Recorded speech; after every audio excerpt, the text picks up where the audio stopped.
गोटे मध्यवित्त परिवार सरकारी शिक्षयित्री हेबी रविवार दिन थी स्कूल छुट्टी थी बजार को जीवी माछ आनी निज हाथ में पर्स देवी बापा को खाइबा को देवी बापा बहुत खुशी होते किंतु आज सेमती गोटे शिक्षयित्री आशा ही रही जाए ना पोस्टिंग बाहर ना बापा को टे खुशी दे पार सबुदिन पर आज भी बापा मार्केट जाइए माछ घिनी रोषे कर खुशी ना कहीं केते दिन एमती बापांकर असुस्थतार से काम को जाऊँ पैसा खुशी करुँगी सतरे से खुशी आग भली ना आज बयस बढ़ी बापा को टे साहाय्य करने किंतु ये अयोग्य सरकार से भी करने दौनी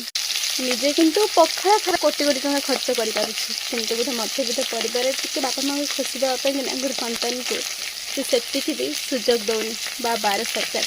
जदि आपण मानक भिडियो भल लगी था निश्चय वीडियो को लाइक करेंगे चैनल को सब्सक्राइब करदे टे सांग मान शेयर करदे।